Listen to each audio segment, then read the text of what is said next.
Now let's continue with the sixth principle of the doctrine of Christ, which is eternal judgment. Daniel 12:1-2 says, "And at that time shall Michael stand up, the great prince which standeth for the children of thy people, and there shall be a time of trouble, such as never was since there was a nation, even to that same time. And at that time thy people shall be delivered, every one that shall be found written in the book. And many of them that sleep in the dust of the earth shall awake, some to everlasting life, and some to shame and everlasting contempt."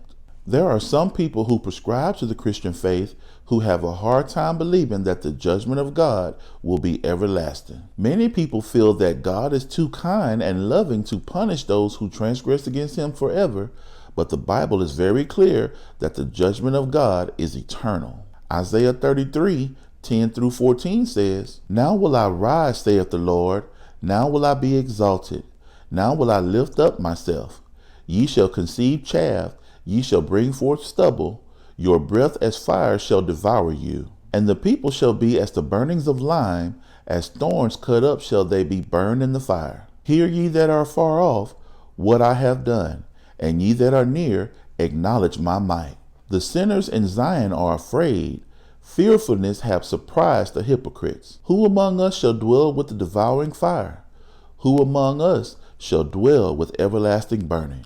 Not only will the fire burn forever, but there will be another element of torment in addition to the fire. Isaiah 66:22-24 says, "For as the new heavens and the new earth, which I will make, shall remain before me, saith the Lord, so shall your seed and your name remain. And it shall come to pass that from one new moon to another, and from one Sabbath to another, shall all flesh come to worship before me, saith the Lord. And they shall go forth and look upon the carcasses of the men that have transgressed against me, for their worm shall not die, neither shall their fire be quenched, and they shall be an abhorring unto all flesh." Some people who prescribe to the Christian faith say, although the fire will burn forever and the worms will not die, the people in the fire will be consumed by the fire and worms and will eventually die. This belief is contrary to a statement that Jesus made. Luke 20:34-38 says, "And Jesus answering said unto them,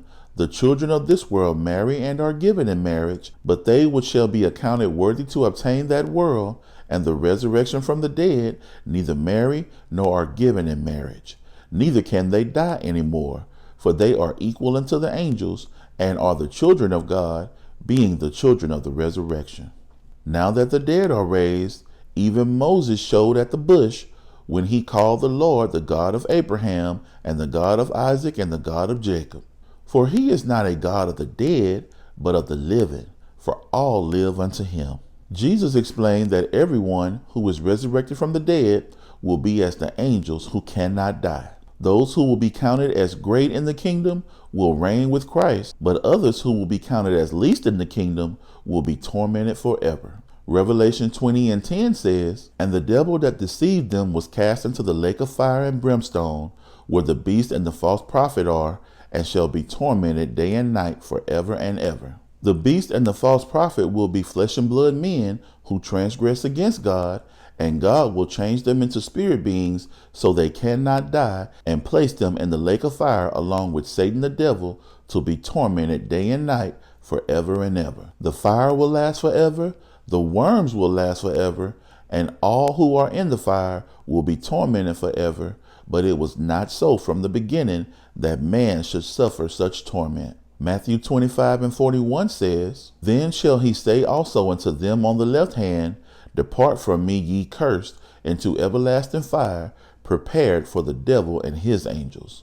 In this message, Jesus explained that some people will take part in the everlasting judgment that was never meant for mankind, but was prepared for the devil and his angels. We can now see clearly that the judgment of God will be eternal. Some will be counted worthy of everlasting life, while others will be counted worthy of shame and everlasting contempt.